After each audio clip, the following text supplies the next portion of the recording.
waiting for this. You are now listening to Digital Suplex Radio.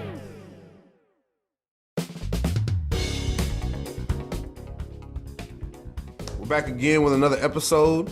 This time we're going to be reviewing AEW Revolution. A lot of news came out of this show. Lots of crazy moments. Yeah, double or nothing. Lots of crazy news came out of this show. First of all, before you even get into the show, what was your overall thoughts and rating on this show? Because I have a little bit to say.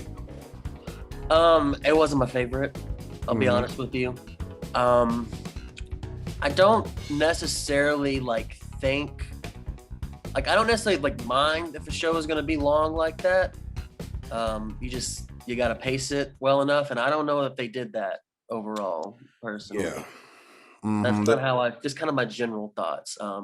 Definitely wasn't my favorite that I've seen, because they've been putting out some, classic pay-per-views, but this one, there were a lot of highs, a lot of lows. It was a little disappointing. I remember watching Revolution, and I'm like, my heart was racing, and I was, with the MJF CM Punk match and et cetera, I'm like, man, I was at the edge of my seat for some of those matches. That rarely happens, but this one, I'm like, okay, all right.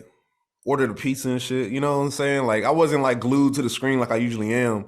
Yeah, I straight up left to go get food at one point. Same here. And my stream wasn't working. Oops. But what's it called? It was a certain match. It's just a bunch of matches I feel didn't need to be on here. It was on here. They were still good banger matches like Darby Allin, Kyle O'Reilly, but we're gonna get into all that. Dynamite. That could have been Dynamite match. Straight up. Dynamite main event. You know what I'm saying? So we're going to pop it off with this MJF Wardlow match. I have a lot of mixed feelings about this. First of all, we got to bust it open about MJF, kind of pulling a Brian Pillman a little bit almost, kind of teasing that he's leaving or actually booking a flight out, or somebody bought the ticket for him and leaving, not showing up to the fan signing. And, like I said, MJF, he's the best heel out right now, in my opinion. And, you think to yourself, man, this dude knows how to work. And you're like, wait, no, they actually were giving out refunds and saying apologies and et cetera. Cause I'm like, oh, fuck. So that's tough. That's a little bit of reality. And then next, we all heard the behind the scenes thing about him and Tony Khan not really, agreeing on stuff, butting heads backstage and stuff like that, throwing shots out to him in promos. So I guess this was kind of real. And, the culmination of that was that he actually showed up and then he got squashed by Wardlow. Just a shitload of power bombs. Yeah. Yeah. And because his contract's not up to 2024, isn't that right? Yeah. So 2 more years. So he's still got some time on there. So I don't think he's leaving. I don't think he's leaving right now. I guess we don't really know, but seems like he was just kind of, that was his little comeuppance for doing his thing, fucking with the flow of Tony Khan's weekend. Yeah, I know he was just oh my God, we're gonna get into Tony Khan later, but I could tell he was just flipping out backstage. He seems like a very unhinged man. Tony Khan went goblin mode at that. What's going on? What is wrong with him? Multiple times. What is wrong with him? He is insane. He was doing bumps of something back there before he came on. For real, bro. You gotta. I understand you like the cool alternative owner, but you gotta have some ounce of professionalism, bro. He snapped. Watch if one of us went out like that, they would have been like, "Whoa, what the fuck?" That's a whole nother story. But yeah, he snapped, man. But speaking of snapping, Wardlow snapped MJF's neck 10 times off them power bombs. It was so many cool. times. Yeah, so many times they had to have an EMT, team come in. Yeah, put oxygen over his nose. Over his eyes. What the fuck? Yeah, just a teensy put the thing on him like that when they were wheeling him out. Yeah, so AEW has the best medical staff in the professional wrestling industry. Of course. But so that's how they're gonna do MJF. I guess he's off TV for a little bit, I heard. So we'll see where it goes from there. Pretty cool match though. I mean, Wardlow signed, quote unquote. Yeah. And that's how the feud worked though, because a guy that's obviously signed to the company got a pop off of being signed to the company. Mm-hmm. So hey, I gotta give him props. Wardlow's hot, man. They gotta capitalize on that. Maybe a TNT feud or something like that. I'm willing. Yeah, I didn't know who the fuck Wardlow was before all that. Before when he first got here. So yeah, now he's the biggest thing happening in wrestling right now. Do you know the next match off the top of your head? I was gonna try to go by one by one. I got to pull it up. You would think I did. I think it was the TBS championship. It was? Jade Cargill and Anna Jay, I believe. Yeah, so Jade Cargill and Anna Jay, and we've been talking about Jade for a minute. Every match she gets better and better and better. This one, she kind of hit a flat line. I wasn't feeling this one. I wasn't feeling this. And it's so tough for me to say it's tough, man. I'm not trying to dog her. Yeah, and also tough. Like, I don't know, there's something about this pay-per-view. Like, I just wasn't as like excited for it for some reason as some of the other ones. Like going into it, like I was like, all right, that's okay. I don't know. Something about it just felt off. Like AEW, like I feel like they're in an interesting place right now. I feel like they've been putting out like these consistently like classic, pay-per-views. At some point, there's like that hits a peak. At some point it kind of comes to an end a little bit. I mean, they're still like they're it doesn't mean the end is near or anything, but like they're in a place that like they need to. I don't know. They got to look at some things because it just felt so bloated. Yeah. Mm-hmm. Yeah, and like we were talking about the length of pay-per-views and stuff like that. It's just 4 hours, man. It's 4 hours. 4 hours. And it's not unheard of. So like, I mean, back in the day, back in the old like 90s, like Japan and stuff, like they would have these like big interpromotional shows, and they would be like massive all day events, and like they were like basically those 10-hour shows. Yeah, there's like 10-hour, 12-hour shows, and that was something like the Big Egg Universe and like All Star Dream Slam, like from All Japan Women's. Yeah, so like you can do it. You can do it. You gotta pace that shit right. And there were, in some ways, I think they did okay with it, but there were other parts where I was just like, I don't know what the fuck. I don't care. I'm so tired. Yeah. Anna Jay did her best. Jade Cargill, they put in work, to the best of their ability. But couple of debuts though out of here. Yeah, got a couple new faces. Athena, yeah. There you go. Formerly known as Ember Moon, from NXT, and then my man Stokely Hathaway, Malcolm Bivens. He is hilarious. Stokely is back. Absolutely. He is hilarious, man. Absolutely. And like people, and because people were on Twitter once they saw that like Stokely had been released from NXT, they were already like, put him with Jade, put him with Jade, put him with Jade. And Tony Khan, listens to the people, as we know. It looks like they're putting him with Jade. And he's honestly, isn't he like just a great fit for that whole little baddie squad? Isn't it? That just looks right. And if Stokely Hathaway, he brings in like some really, really good humor to it, I think too. Because he's so funny. Like he knows how to like make comedy and being like a little shit heel, like just like perfect. He knows how those two things work together. And like I was never feeling Smart Mark Sterling as her manager. I didn't get it. Yeah, like I just the pairing wasn't right for me. I think this would be a great pairing. Yeah, because she, it's fair. Like she can talk, but it's helpful to have a mouthpiece since she's so dominant. Yeah, and I think the types of things she says, I think like it'll be good for them to like just kind of really like complement each other. A little take turn action. Yeah, because I think they both have that kind of like shit talking down pretty well, and I think and I think Stokely's probably the best manager like in the game in terms of being a mouthpiece. Like I think he's probably the best. I love his facials too, man. His facials are dope. Like he looks like a shit eating heel. You know what I mean? Yeah. Like look, for sure. Yeah, he's great. It's gonna be awesome. Really excited for that. We did actually skip a match, but you know what? I think it would be better if we didn't talk about this one. But it hurts to see like your heroes growing up and like they just in this shape. Up next was the Hardys versus the Young Bucks, bro. And man, this was tough. This was a tough one to watch too. Just for me, just being a Hardy fan, like around like 2006, 7, 8, 9, like he's on top of the world. They don't got it no more. And it felt like this Young Bucks thing. Like I feel like they missed the opportunity already. Yeah, I feel like that ship had already sailed. And so like I feel like they kind of just threw this one in here like last minute, it felt like. Yeah. And it was like, well, it didn't feel like really special. It just feels like, well, now we got all 4 of them, so throw them in there. Yeah. Yeah, and I feel like the time to have that match has already come and gone. Personally, This would have been cool as like a pre-show, kind of like gimmicky match if they had like like their broken Hardy's characters, like kind of like a fun match pre-show, just to have a little slice of humble pie, have the Young Bucks on the pre-show match, something like that. Other than that, I don't see how this could have worked because they were trying to go as hard as they did in 2000, and that's just not gonna happen no more. Like these dudes, Matt Hardy's about to be 48 in September. You can't do the same thing. I'm not saying as an insult because they're like my favorite tag team ever. Right. So this kind of comes from the heart. And they both have lived like so hard, like in like when they were young and stuff that like, like at that point, at that age, when you factor in like all the years they've had, kind of, abusing their bodies and all the personal stuff they were dealing with that affects their, bodies and health. Like once you get to a certain age like that, your body's not going to be able to really produce for you the way you want it to. And if you're in there with the Young Bucks trying to put on this, classic, 2 generations of tag teams going head to head, like, oof. yeah, it's gonna make for some. Nick was kind of carrying Jeff a little bit on those too. People were saying that the Young Bucks like really carried that match for sure.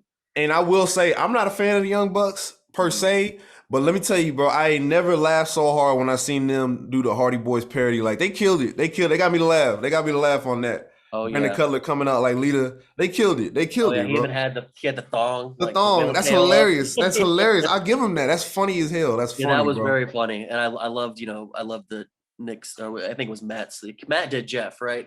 He did his like stupid little. Oh yeah. Nick did Jeff and Matt did Matt. Nick did. I always, for some reason, they look like the names should be the opposite. Yeah, Matt does look like a Nick. Yeah, that's how I feel about that. Yeah, look at Nick. Yeah. Nick over there. Yeah.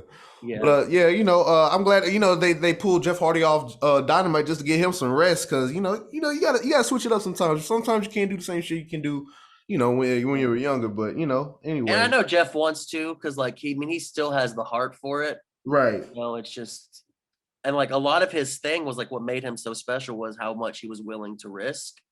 Right. And so that was like the heart of his like I guess character. You can't really have that same sense of risk at that age, For sure, and it go over the same way. Yeah, so we got up next. We have House of Black versus Death Triangle. Pretty cool match.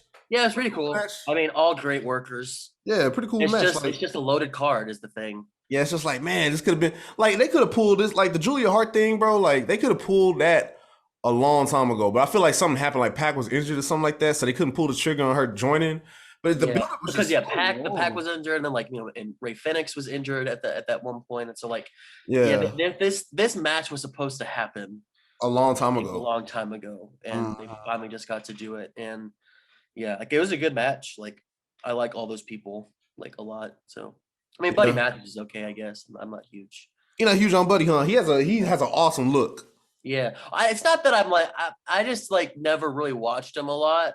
Okay. And so like. I just kind of know he's there, but I've never really like watched a Buddy Matthews match. If I can recommend one, check out him versus Mustafa Ali, 205 Live. They wrestled like a straight up like TNA 2006 match. Oh, nice. Yeah, that's when Triple H was like the head of like NXT and stuff. He just let him go out there. That was crazy. It was a cruiserweight championship match. I'll never forget that. That was dope. They were like wrestling. They were like wrestling on the announce table, like doing moves. Nice. But yeah, so we had that match, and then this bitch is out of order. That's okay though. I'm gonna use my, elephant-like memory. What the fuck was it? It wasn't that one. We skipped Hookhausen versus Tony Nese, but that match was what it was. It was pretty cool. Whatever. Yeah. And then I guess we could talk. What the fuck was next? I forgot. It was. Was it Adam Cole and Samoa Joe? I think it was like Adam Cole versus Samoa Joe for the men's Owens Cup. If it's not, whatever, we're gonna talk about it anyway. And then we could talk about this Owen Hart Cup too, which I thought was a very interesting part of the show. The match was good, and Adam Cole pulled out the victory. With a little bit of interference, so kept Samoa Joe looking strong. Because honestly, I would have picked Joe to win, but obviously, when we talk about, when you put Adam Cole in there with anyone, you kind of always like physically are always like. You can't win that, right? And that's the only kind of downside to you being that size because the believability, because Adam Cole, I'm not about to be no personal trainer or nothing like that. Yeah, But, yeah, yeah. he does lack that presence of like being like an actual dominant. Like Samoa Joe is fucking huge. Yeah, like physically, yeah, he doesn't have Yeah, like Adam Cole doesn't physically like particularly like look what you would think, because even like with a guy like Daniel Bryan, like he's like he he's has still that physical stocky. presence. Yeah. Yeah, but that's unfortunate. But he pulled away with the win. I thought this was pretty sweet. We can just jump in right into like talking about later down the show, his wife, no, not wife, girlfriend Britt Baker won the Women's Cup. So it kind of like was predictable after Adam Cole won, and then they didn't present him with like a belt or nothing like that. I'm like, oh, okay. All right. Yeah, they did the power couple thing. I wish they wouldn't have done that. Yeah. Britt Baker, especially, like she's, I don't know. Yeah, I remember you said you weren't feeling it like that. You weren't feeling it. Especially not. I don't know. I feel like her. I don't know. Something about her lately. Not Okay. fucking with her. Not fucking with her. So, you know what I'm saying? They did a sweet little ceremony. This is the first time me seeing Martha Hart really come out and talk. She seemed so very happy. She seemed very elated. She looked like, she was very thankful. The fans are so sweet to her. Just a very sweet speech. Very sweet. Yeah, and Martha Hart's cool. She's really cool because like a lot of for all these years, people were always giving Martha Hart shit for like not, respecting Owen's legacy and like hating wrestling. And it's like the thing was like, nah, she never hated any of that. Like she never hated wrestling. Like she actually like she talks really fondly about Owen's like matches in Japan. Like, she was really like a real big fan of those. And like she had no problem with wrestling. She had a huge problem with Vince McMahon and the WWE. And everybody would. And that's completely understandable. Yeah. Absolutely. And so I think, for all the shit we give Tony Khan, which there's a lot to give, it is cool. It is cool to see the relationships he's built with people who have historically been burned by the industry for all these different reasons. Yeah. And for him to kind of be a bridge back into it where they can kind of, do things on their terms. Right. So it's really cool that we got to see, like, it's the Owen Hart Foundation. So like it's her organization that like gets to sponsor it, and they get to, like really incorporate that and like and really do respect to Owen's legacy. Mm-hmm. Yeah, she's legit. She's really cool. I loved her speech. She was fun. And I think at one point, like Tony Khan had told her like she could talk as long as she wanted. Like that's beautiful. Thing. That's beautiful. It was great, and the fans were super cool. That's cool. Beautiful. That's beautiful. It was a little confusing, like all this time Adam Cole, and Britt has been these heels, and it's like they're just kind of like breaking character. I was like, did they have to? They have to have a plan for that, because I don't know. That's just I don't know. It's kind of jarring seeing that. But yeah, I think it was one of those like the moments. Here's like a really real special moment. Let's kind of like there you go. Put the story on, put the characters on the back burner for a little bit, and kind of appreciate what's going on here. I need to stop being a mark. You understand? Like I was like, what are you worked, boy? Yeah, I'm getting, dude. Like I worked. Oh, damn it! I fell for it. But yeah, that was a pretty sweet moment. And then we already talked about what's it called? The Ruby Soho match. I guess next up was House of Black. Was it okay? Yeah, we could talk about Thunder Rosa and Serena Deeb versus Serena Deeb. Your girl Thunder Rosa. Props to her. Put on a great match with Serena Deeb. Oh, that was a great match. Yeah, they know how to work. Wrestling match. Yeah, there you go. It was a very solid match, and Serena Deeb. She took the L, so Thunder Rosa won. I think that was the right decision. Let's give it some storylines. Let's put her in some storylines. You know what I'm saying? Get some more TV time. That's how I'm feeling too, because like so far this run, like only segments she's been getting were like, here's this interview segment we've done with her, and then somebody interrupts or something. Yeah. Oh my god, I hate that. With the Nyla Rose thing, and like, I don't know, like Tony Khan does not know how to book women's wrestling. Like it is so visibly apparent. There you go. He does not. That he either just doesn't know how, or just doesn't really give a shit, and just needs to admit one way or the other, instead of pretending like he's doing all this great stuff women's wrestling, because my friend. Yeah, he's putting a lot of stock in Jade, which is cool. And that's great. You gotta spread that love around. There's a lot of girls in the back that I don't even I forgot it's still there. And think about every match that was on that card. Like it was. So there were 3 women's matches. Mm-hmm. You had the Owen finals. There you go. You had both of their titles. Yeah. Again, there had to be a title or like some kind of prize Yeah. on that card. Yeah. But think about all the men's matches. There were like a shitload of just, grudge matches. Two teams being pissed at each other, two dudes being pissed at each other. Let's fight about it.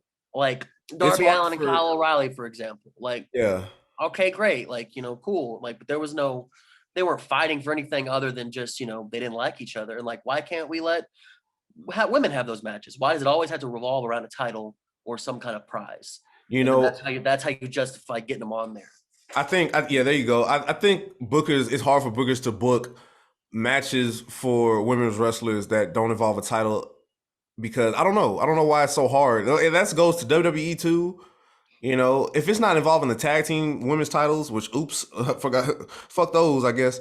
Or like this 2 singles women's titles. What else? 24/7 title? Like what else are they fighting for? Yeah. Other than like you're not my friend no more. They just don't care to put in the time and attention to like really building up, other stories for women and those stories could lead to like championships. There's so many opportunities you have. Build character.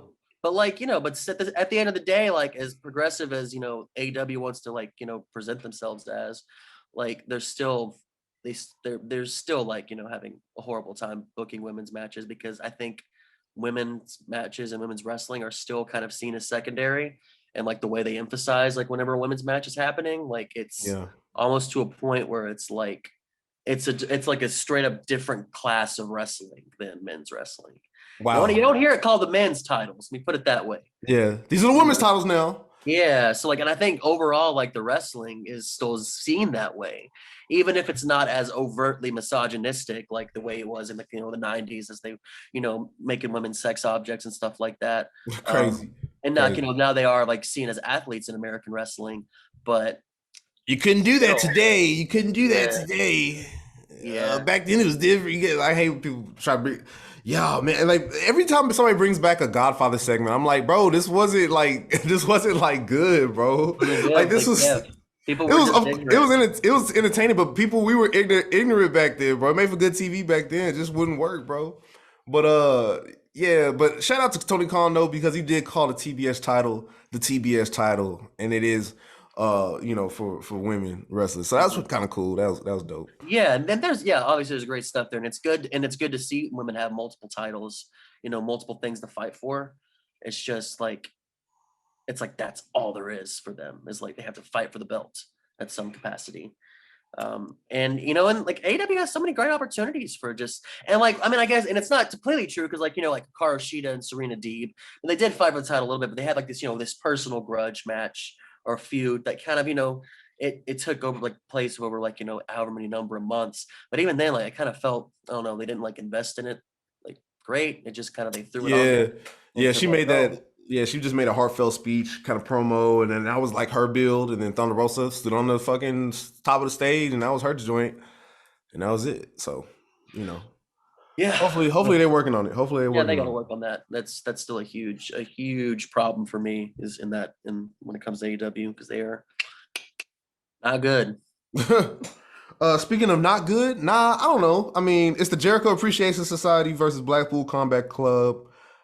For what it was very entertaining, crazy. It was wild, man. I had fun. I mean, for it having to like wait that long for it, yeah.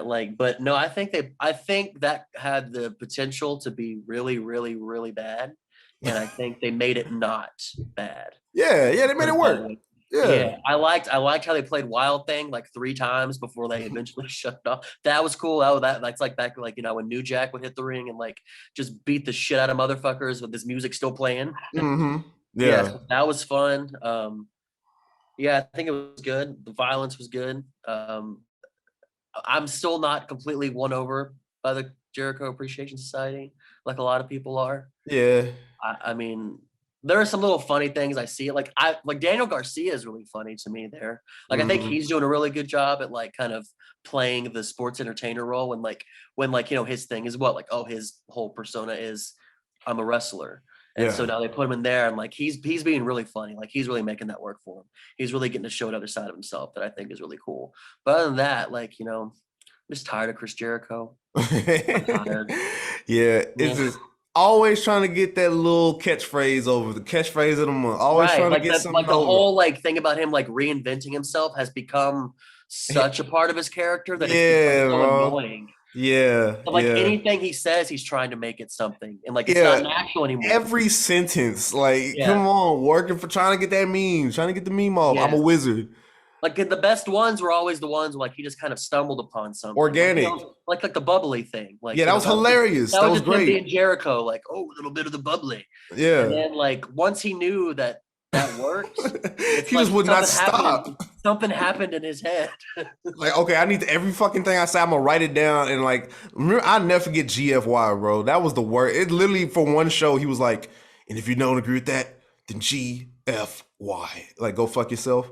Uh-huh. And that shit, he made a shirt for He it. made a shirt. Yeah, it's always a thing. It just say GFY on it. That's it. One of Come my on, favorites bro. was when like he was doing the trials of Jericho with MJF. That MJF Uh-huh. went on for so fucking long. Jesus Christ, that feud lasted forever. Yeah, yeah. Made a video Anyway, about it, by the way. he did absolutely. And then so like when he was talking about his match with Nick Gage, he was like, "I'm gonna bring back one of the darkest interpretations of my character," and he turns around, it's him in his fucking Juggalo makeup doing the Painmaker. Like, and it's so goofy. It's so goofy. But yeah, he corny, bro. He corny, bro. I say that I did dress up as Painmaker for Halloween. I saw that picture. That was Yeah, that was and none of my friends dressed up, man. I loved it. I loved Thank it. you. Yeah, But no, because I thought like I loved it like when because that's the kind of shit I love about wrestling, that weird like just like goofy shit. So like so don't get me wrong, like when he did the Painmaker like in New Japan, I thought it was kind of awesome because like it was so funny and like he was just like he was trying so hard to be like like menacing and evil, but like he's like a clown. yeah. With That's his a little juggalo. hat, You with his got little hat, and his little spikes. you got the 40-year-old juggalo. Bro. I got the spike. Yeah, the lipstick, not the lipstick. And the makeup because it sucked too. Like it was done so poorly. The lines, not the line, not the. He didn't do face, but he did the lines, bro. The lines, yeah. Come And on, so man. yeah, and so like it's hard. It's hard to sit with Jericho these days. It's Yeah. hard, but I liked the Kingston and Blackpool combat team. That was cool. Yeah, we gotta talk about Kingston. I like that team of people. We gotta talk about Kingston coming out like a zombie with the gasoline. Covered in blood, gasoline tank, just pouring it. And JR was like, "What the fuck, bro? What the fuck are you doing?" They just start fighting. Yeah. But did you hear JR go, "Well, we're not sure if it's gasoline inside the container." Yeah. One could assume, like, he just hates everything. Bless his heart. I know he don't want to be there. Oh my God, you can hear him struggling up there trying to figure out how he's supposed to call what he's doing. Like he's from a different age. He's literally from wrestling. Like people Yeah. think like he's from like 90s. Nah, bro. He's like from like Jim Crockett ass wrestling, bro. Yeah, so he was crazy. wrestling. And because even the Attitude Era, like he was having to call stupid shit like that. And if you go back and watch that and you hear him, you're like, yeah, I don't know if JR is super into this. Oh no, I feel like hot take. I feel like JR is actually hurting the commentary in AEW because you can be enthusiastic and he just will not pop for anything. Mm-hmm. When's the last time you seen him like pop? He can't get names right. He's constantly just calling people the wrong thing. He's constantly just making these weird comments that are like, all right, JR, go back. That's like go to bed. All right. Yeah, that doesn't relate to the match. Like, what's going on? So, they're keeping him just because he's Jim Ross. Like, that's literally what Cody Rhodes I thought it was a Cody thing. Like, I thought a lot of those big, like, nostalgia hires they had, I thought that was like a pure Cody Rhodes thing. Yeah. So I was thinking, like, maybe after Cody leaves, we'll start seeing less of that. But I mean, everyone's in contract, so I mean, they got to ride that out until whatever the contract is. I mean, can't JR do something backstage? He could. Bless his heart. I know he's been through a lot. Yeah, because it feels like for Rampage, they just bring out whoever. Like it's always like Excalibur and like Taz, and then whoever the fuck they want to throw in. Yeah, sometimes it's Ricky Starks. Then other times it's Jericho. I think CM Punk sometimes. Yeah. But that commentary table's a mess. It's like four people on there. Jericho just trying to scream over everybody, trying to look for a new catchphrase. You know what I'm saying? Just all you need. I think Excalibur, Taz, and Shivani is a good combo. Yeah. And you can have that for Dynamite, and then whenever Tony doesn't do the table other time, that's fine. But they've got so much happening there, and JR is not. My man needs to rest. Bless his heart. Bless his heart. Rest. But yeah. Zoom saying 10 minutes, but if we run long, we could just run it back. Okay. So I guess we can go ahead and go straight to the tag match. We had your boys. Oh yeah. What's the team name? Was Swerve? People just kind of call them things. People say Swerve in our glory. Some Basking people say my Limitless Swerve. Swerve. Yeah, Yeah, whatever the fuck. Swerve. Yeah, whatever the fuck they call it. Yes, Keith Lee, Swerve Strickland. My pick to win, but they fucking didn't. Versus Jungle Boy and Luchasaurus versus Team Taz. Good match. It was kind of hard to get the crowd back into it because they just saw like people get murdered on the last match. So that was tough. But I mean, man, Lucha Express, they still got that mug, bro. They still have the belts. Yeah. They still have them. I thought they were going to lose them at Revolution. Yeah, they need to go and take it. They're not doing nothing with them. I feel like FTR is doing more with their belts than Lucha Jungle Express, Jurassic Express, bro. Jungle Jack Perry. Featuring Jungle Jack. Yeah. Jungle Boy Jack Perry. And then Jim Cornette say, Dino douche.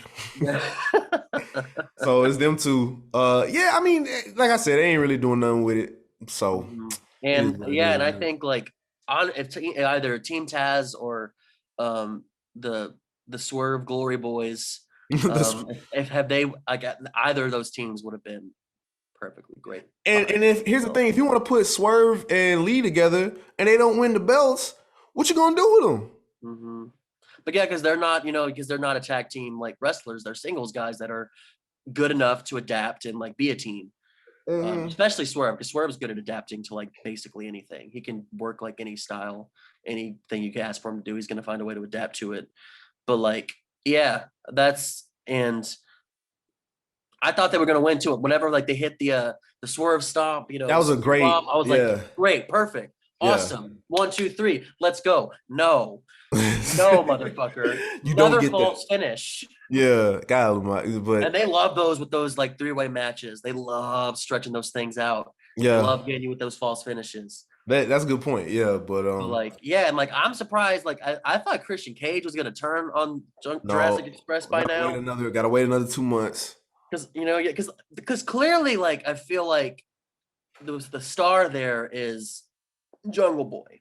Like I think the plan is for him to like really, come up on his own. I think they're gonna try to make him world champion. I don't know like I feel like the ceiling on Jurassic Express is you've already hit it. There's nothing else you can do. They won the belts. Nothing else you can really do with them. And I don't think people really feel Luchasaurus that much. Not no more.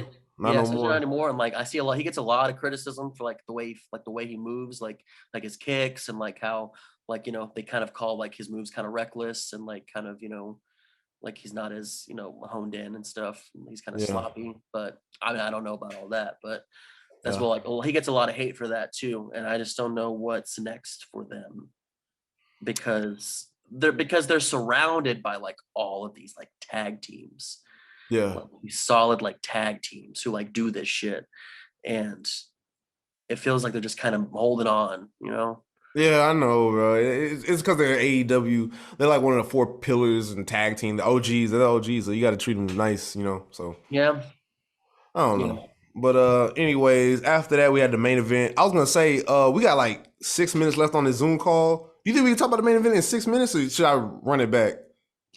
We might run out of time. I mean, I feel like we could probably speed through it, but yeah, because basically, y'all, all that happened was that look, CM Punk versus Heyman Page. I'm gonna go ahead and speed through my little thing. I was not feeling this match. Okay. And it's same thing with the Hardys. It's just CM Punk is just not the same CM Punk. And when you talk about him versus The Rock, him versus Cena, those matches were awesome. That's one of my favorite Cena matches. Him on versus Punk on Raw with the pile driver. But this one, he just wasn't. He looked a little slow, a little sloppy. Everybody talking about the buckshot lariats. That's a hard ass move. But like, damn, isn't it bad like that twice? That's kind of tough. Hangman did his thing, and I feel like it was time to take it off Hangman and go to CM Punk. But at the same time, though, when Punk won, I wasn't really feeling no kind of way. Mm-hmm. So I don't know what the deal is with that, but what are your thoughts? I did like the match. I do agree is not the same CM Punk, at least physically for sure. Yeah, he's older now, right? Yeah. He's older. And you can see in his matches he does seem to get winded a lot faster now. Yeah. Because he was never like a big like intense like trainer like workout kind of dude. Like he always used to say like, oh yeah, I go for runs. And He that's what runs. Yeah. yeah.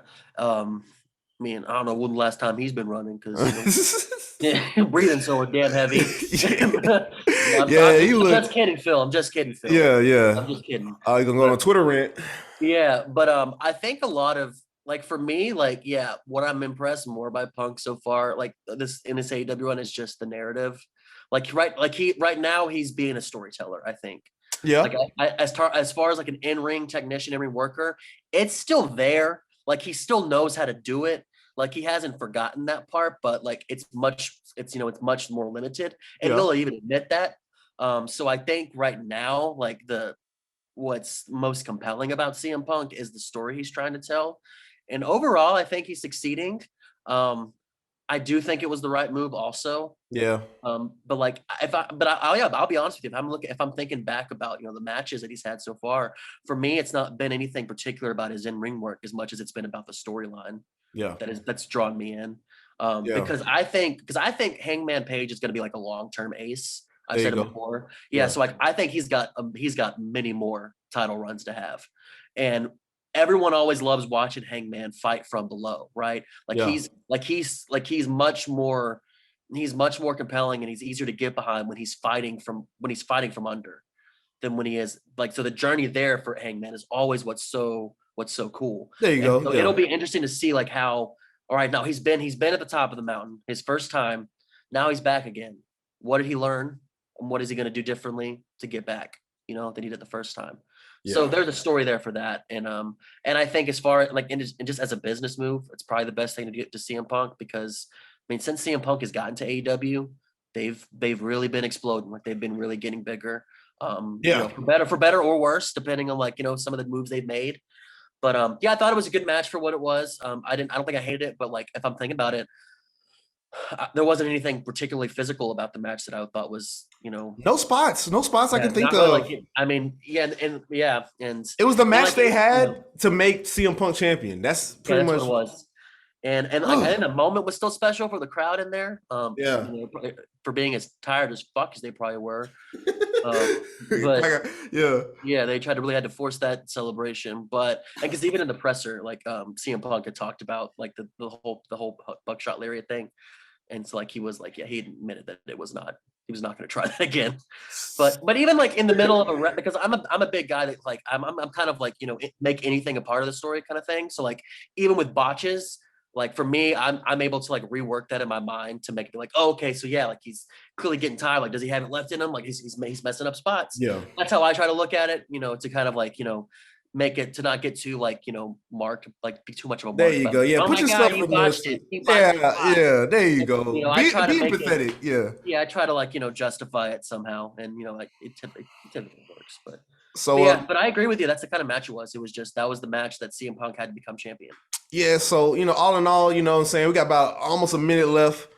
But all in all, bro, it's been a good. I can't even say it was. It was a show. It was a show. It wasn't nothing really impressed me. Hate to be critical. It wasn't a classic. It's probably one of my least favorite AEW pay-per-views, I think. Yeah, it's tough. But I also didn't watch anything during pandemic, so I don't know what the fuck they were doing pay-per-view wise during the pandemic. Some crazy shit. They fought over a video game. I didn't really watch any pandemic wrestling like that. But y'all, that was our AEW Double or Nothing review. It's been me. Go ahead. We'll do a special episode detailing the insanity of Tony Khan. What the fuck is going on with that dude, man? Somebody get that man some milk or something. Rub his head or something, bro. But man, if y'all haven't already, check out that interview I did with Eric Esnight, man. Super cool dude coming up in the local wrestling scene in Iowa over there. Check out the podcast. Jesus Christ, I'm feeling pressured. Shout out to everybody on TikTok. We've been blowing up on fucking TikTok. I guess that app isn't as annoying as I thought. We're almost at 50 followers on Twitter. Yeah, I'm fucking pumped. So make sure you number 50. You are now listening to Digital Suplex Radio.